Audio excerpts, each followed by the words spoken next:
అందరికీ నమస్కారం. Welcome to Bharati media. ఆంధ్రప్రదేశ్లో రాజకీయాలు రసబట్టులో ఉన్నాయి. మనం చూసినట్లయితే చంద్రబాబు నాయుడు, పురంధరేశ్వరి, పవన్ కళ్యాణ్ ఢిల్లీలో ఉన్నారు. బీజేపీ యొక్క అధిష్టానంతో వాళ్ళు మాట్లాడుతున్నారు. పొత్తులకు సంబంధించి ఒక మాట బయటకు వచ్చే అవకాశం ఉంది. ఇప్పుడు వాళ్ళు ఢిల్లీలోనే ఉన్నారు. ఇటువైపు చూస్తే ఆంధ్రప్రదేశ్లో ముద్రగడ పద్మనాభం లాంటి వాళ్ళు వైసీపీలో జాయిన్ అవబోతున్నారు అనేట్టు తెలుస్తుంది. మొత్తంగా చూస్తే రెండు జట్లు రెడీ అయిపోతున్నాయి మ్యాచ్కి. ఈ యొక్క మ్యాచ్ ఎలా ఉండబోతుందంటే ఇటు 11 మంది, ఇటు ఇండియా పాకిస్తాన్ లాగా జట్టులాగా రెడీ అయిపోయి మ్యాచ్కి రెడీ అవుతున్నారు. దీనికి సంబంధించి పొత్తులు ఏదైతే బీజేపీతో Telugu Desam party, Janasena party already కూటమిలో ఉన్నారు. బీజేపీ కూడా యాడ్ అయిన తర్వాత టోటల్గా మనం చూస్తే మొత్తం పేర్లు మారిపోయాయి. ఎవరైతే ఆంధ్రప్రదేశ్లో 25 మంది ఎంపీలు పేర్లు ఏదైతే ఉన్నాయో మొత్తం చేంజ్ అయ్యాయి. దానికి సంబంధించి కూటమి అభ్యర్థులు ఎవరైతే టీడీపీ, జనసేన, బీజేపీ కూటమి అభ్యర్థుల ఎంపీ లిస్ట్ ఒకటి సర్క్యులేట్ అవుతుంది. ఇవి 25 మంది ఎవరైతే ఉన్నారో వాళ్ళు కొత్తగా చాలా మంది దీంట్లో అభ్యర్థులు వచ్చారు. టోటల్గా ఈ పొత్తు ఫిక్స్ అయిన తర్వాత టోటల్గా కూటమిలోకి వచ్చిన ఎంపీ అభ్యర్థుల లిస్ట్ ఏంటో మనం ఒకసారి చూద్దాం. ఇదే TDP, Janasena, BJP alliance MP candidate list finalised.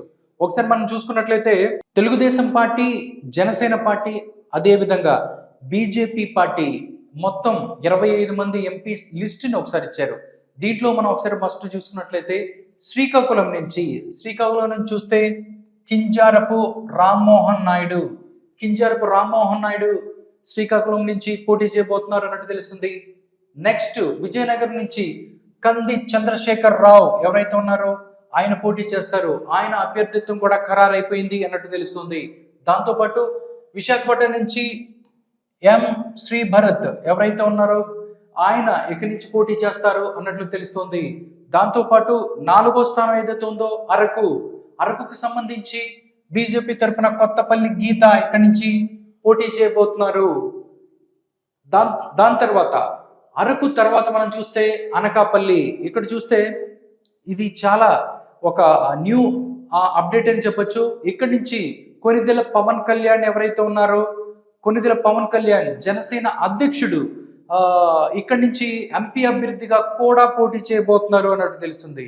2 రోజుల నుంచి మనం మీడియా సర్కిల్స్లో చూస్తే పిఠాపురం నుంచి ఎమ్మెల్యే అభ్యర్థిగా, అదేవిధంగా ఎంపీ అభ్యర్థిగా అనకాపల్లి నుంచి పోటీ చేయబోతున్నారు అన్నట్టు తెలుస్తుంది.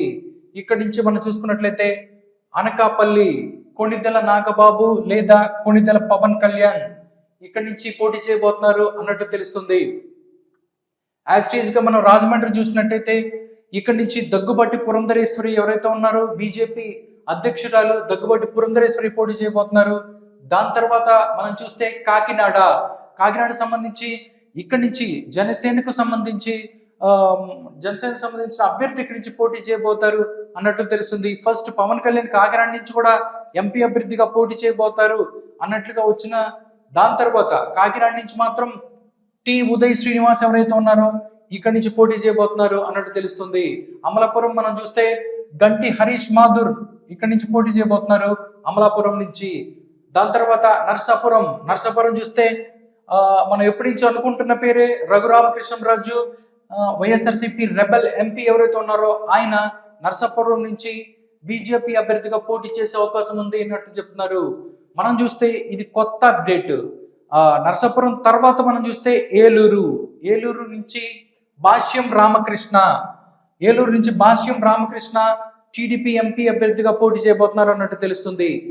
గుంటూరు, అదేవిధంగా ఆంధ్రప్రదేశ్, తెలంగాణలో ఉన్నటువంటి భాష్యం విద్యా సంస్థల అధినేత భాష్యం రామకృష్ణ ఎవరైతే ఉన్నారో ఏలూరు నుంచి పోటీ చేయబోతున్నారు అన్నట్టు తెలుస్తుంది.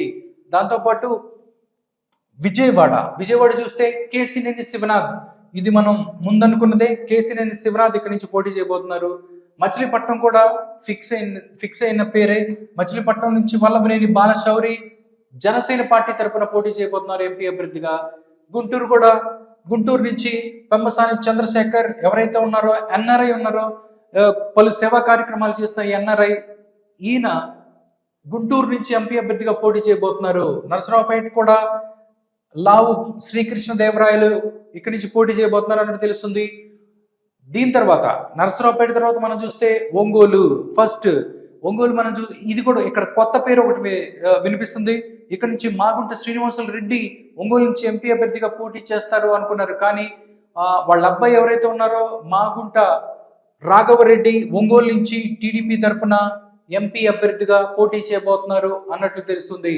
బాపట్లతో కూడా కొంచెం ఇంట్రెస్టింగ్ అప్డేటే. ఎందుకంటే బాపట్ల మనం చూసినట్లయితే బాపట్ల నుంచి మనం చూస్తే ఉండవల్లి శ్రీదేవి అంటే తాటికొండ ఎమ్మెల్యే, వైఎస్ఆర్సీపీ ఎమ్మెల్యే ఉండవల్లి శ్రీదేవి ఎవరైతే ఉన్నారో కొన్ని కారణాల వల్ల తెలుగుదేశం పార్టీలోకి ఆవిడ వచ్చారు. ఆవిడని బాపట్ల నుంచి ఎంపీ క్యాండిడేట్గా తెలుగుదేశం పార్టీ పోటీ చేయించబోతుంది అన్నట్టు తెలుస్తుంది. ఆ లిస్టులో ఇంకో పేరు కూడా ఉంది. ఎస్ ప్రసాద్ ఎవరైతే ఉన్నాడో ఐఆర్ఎస్ ఆయన అధికారి, మాజీ ఐఆర్ఎస్ అధికారి, ఆయన కూడా ఉండవల్లి శ్రీ లేదా ఎస్ ప్రసాద్ ఇక్కడి నుంచి పోటీ చేసే అవకాశం ఉంది అన్నట్టు చెప్తున్నారు. దాంతోపాటు మనం చూస్తే నెల్లూరు చూసినట్లయితే వేమిరెడ్డి ప్రభాకర్ రెడ్డి, మనం అనుకున్నదే వేమిరెడ్డి ప్రభాకర్ రెడ్డి, ఈయన వైఎస్ఆర్ కాంగ్రెస్ పార్టీ నుంచి తెలుగుదేశం పార్టీలో జాయిన్ అయ్యారు. వేమిరెడ్డి ప్రభాకర్ రెడ్డి నెల్లూరు నుంచి పోటీ చేయబోతున్నారు. దీని తర్వాత మనం చూస్తే కర్నూలు పెండింగ్ లో ఉంది. కర్నూలు నుంచి ఎవరు పోటీ చేస్తారు అనేది ఇక్కడ పెండింగ్ లో ఉంది. దాని తర్వాత మనం చూస్తే నంద్యాల నుంచి బైరెడ్డి శబరి ఇక్కడ నుంచి పోటీ చేస్తున్నారు. బైరెడ్డి శబరి బీజేపీ తరఫున నంద్యాల నుంచి ఎంపీ క్యాండిడేట్ గా బరిలోకి దిగబోతున్నారు అన్నట్టు తెలుస్తుంది. నంద్యాల తర్వాత మనం చూస్తే అనంతపూర్ నుంచి బీకే పార్థసారథి ఎవరైతే ఉన్నారో ఆయన ఇక్కడి నుంచి పోటీ చేయబోతున్నారు. అనంతపూర్ నుంచి టీడీపీ అభ్యర్థిగా. హిందూపూర్కి సంబంధించి బీజేపీ అభ్యర్థి ఇక్కడ పోటీ చేస్తారు. ఎవరనేది పెండింగ్ లో ఉంది. దాంతోపాటు కర్నూలు ఒకటి, దాంతోపాటు హిందూపూర్ ఒకటి పెండింగ్ లో ఉంది. ఇప్పుడు మనం చూసుకున్నట్లయితే కడప చాలా ఇంట్రెస్టింగ్ అండ్ బ్రేకింగ్ అప్డేట్ అనుకోవచ్చు. ఎందుకంటే కడప నుంచి ఎంపీ అభ్యర్థిగా వైఎస్ సౌభాగ్యమ్మ ఎవరైతే ఉన్నారో వైఎస్ వివేకానంద రెడ్డి గారి సతీమణి వైఎస్ సౌభాగ్యమ్మ ఇక్కడ కడప నుంచి ఎంపీ అభ్యర్థిగా పోటీ చేయబోతున్నారు అన్నట్టు తెలుస్తుంది. నిజంగా ఇది కానీ జరిగితే కడప జిల్లాలో ఒక ప్రకంపనలు సృష్టించే అవకాశం ఉంది. ఎందుకంటే వైఎస్ వివేకానంద రెడ్డికి సంబంధించి హత్య కేసుకు సంబంధించి అక్కడ చాలా జరుగుతుంది.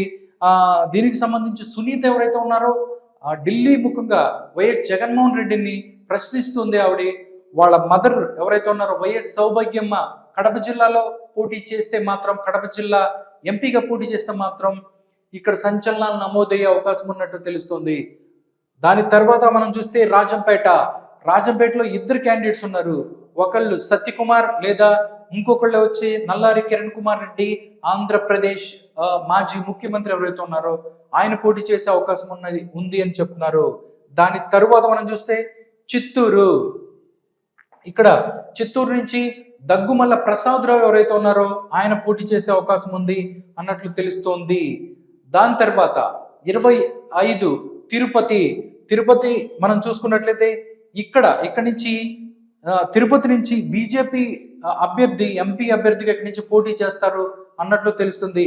ఇక్కడి నుంచి మనం చూస్తే రత్నప్రభ ఎవరైతే ఉన్నారో రత్నప్రభ లేదా వాళ్ళ అమ్మాయి నిహారిక ఇక్కడి నుంచి పోటీ చేసే అవకాశం ఉంటుంది బీజేపీ నుంచి. ఒకవేళ ఇది టీడీపీకి వస్తే మాత్రం పనబాక లక్ష్మి ఉన్నారు, ఆవిడ ఇక్కడి నుంచి ఎంపీ అభ్యర్థిగా పోటీ చేసే అవకాశం ఉంది. టోటల్ గా మనం చూసుకున్నట్లయితే టీడీపీ, జనసేన, బీజేపీ అలయన్స్ లో 25 మంది ఎంపీ లిస్ట్ ఇది. దీంట్లో చాలా కొత్త పేర్లు కూడా ఉన్నాయి. మనం చూస్తే ఏలూరు నుంచి భాష్యం రామకృష్ణ అవ్వచ్చు, దాంతోపాటు ఏలూరు నుంచి భాష్యం రామకృష్ణ, కడప నుంచి వైఎస్ సౌభాగ్యమ్మ, ఇలా మనం చూసుకున్నట్లయితే కొన్ని పేర్లు అయితే కనిపిస్తున్నాయి. టోటల్ గా ఇప్పుడు పొత్తు తర్వాత రిలీజ్ అయిన నేమ్స్ మాక్సిమం ఇవే, 90% ఇవే ఉంటాయి. 1-2 హిందూపూర్, దాంతోపాటు కర్నూలుకు సంబంధించి 2 పెండింగ్ లో ఉన్నాయి. మిగతా ఇవే ఉండే అవకాశం ఉంటుంది. ఇది టోటల్ గా పొత్తు తర్వాత బీజేపీ, జనసేన మరియు టీడీపీ అభ్యర్థుల ఎంపీస్ లిస్ట్. నిజంగా చూస్తే చాలా స్ట్రాంగ్ గా కనిపిస్తున్నారు.